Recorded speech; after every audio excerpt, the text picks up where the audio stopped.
First up, sorry for not posting for a couple of days because I've had man flu, but the plus point is it gives me this amazing raspy voice. Alright, so what are we doing today? We're discussing cruisers, dirt bikes, sport bikes, nakeds. Everyone has an opinion, but when you're brand new to riding, picking the wrong type of motorcycle can turn excitement into regret real fast. So what's the best type of motorcycle to learn on? Today we're going to break it down all by category, and helping you choose your first two-wheeled weapon wisely. We will splash right into it right now. And if I keep on looking down at my sat nav, sorry about that, I'm just kind of checking where I'm going at the same time, okay? Alright, so before we jump into types, here's what we want to know as a beginner motorcyclist. We want to check out the weight of the motorcycle. So what makes a good beginner bike? If it's a lightweight, it's easy to maneuver and pick up. If it needs good low to mid range, so it needs to be smooth in the throttle and have manageable torque.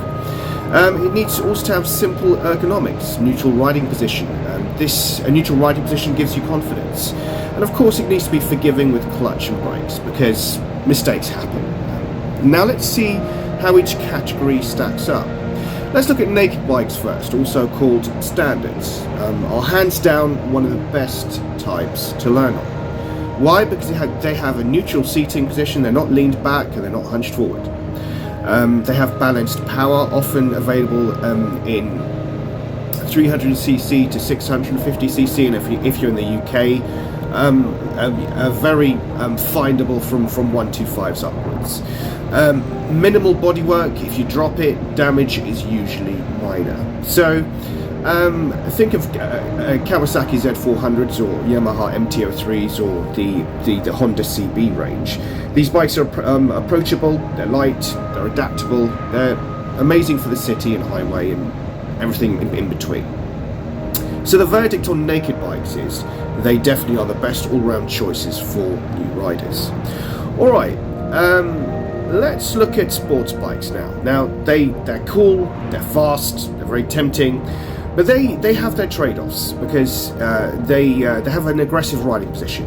You'll have more pressure on your wrists and neck. They have a very sharp throttle response and are hard to control at low speeds. They're also very quite high in insurance, especially for new riders. Now that said, entry-level sports bikes like the Yamaha 3 or Kawasaki Ninja 400 can work for beginners, with self-control and of course proper training. So the verdict on those is it's a decent option if you stay in the lightweight class. Avoid the 600cc plus as your first bike, I would say. Now, moving on to cruisers. Now, they look chill, and for some riders, they are. But there's pros and cons when it comes to learning on one.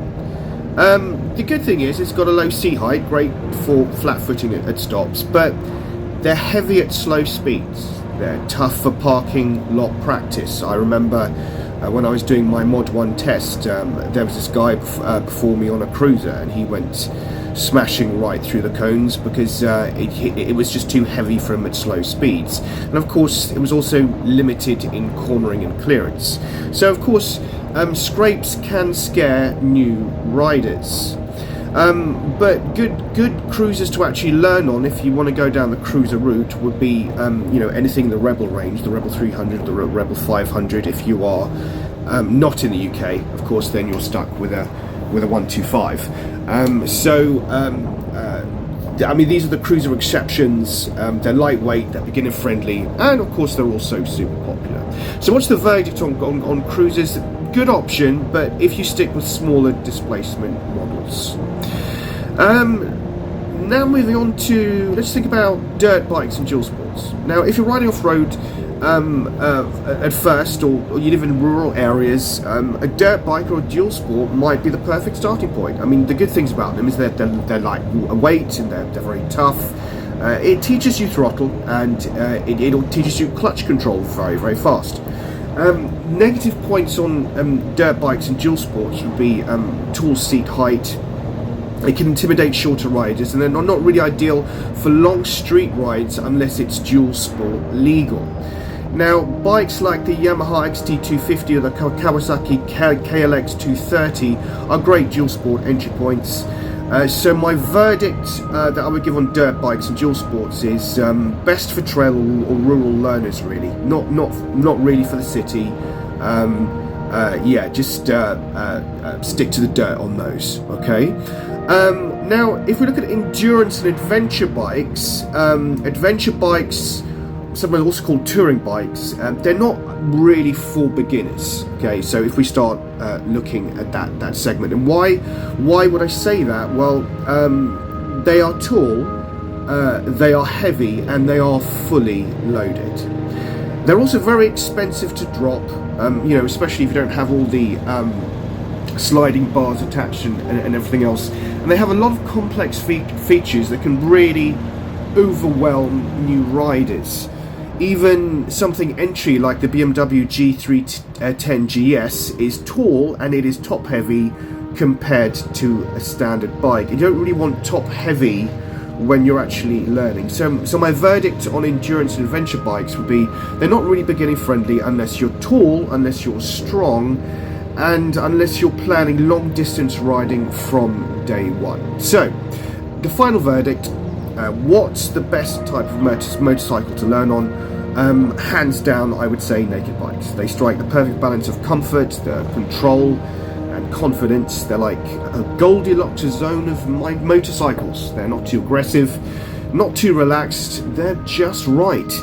And if you want something versatile, affordable, and beginner-friendly, naked bikes like, say, the Yamaha M203 or the Kawasaki Z400, or the anything in the Honda CB range, that's really where it's at. Now, if this has helped you out, hit the like button and subscribe or follow for more beginner tips, bike breakdowns, and real-world motorcycle advice. Now, if you've got any first bike stories or you made a total mistake you regret, drop it in the comments section. We would love to hear your stories.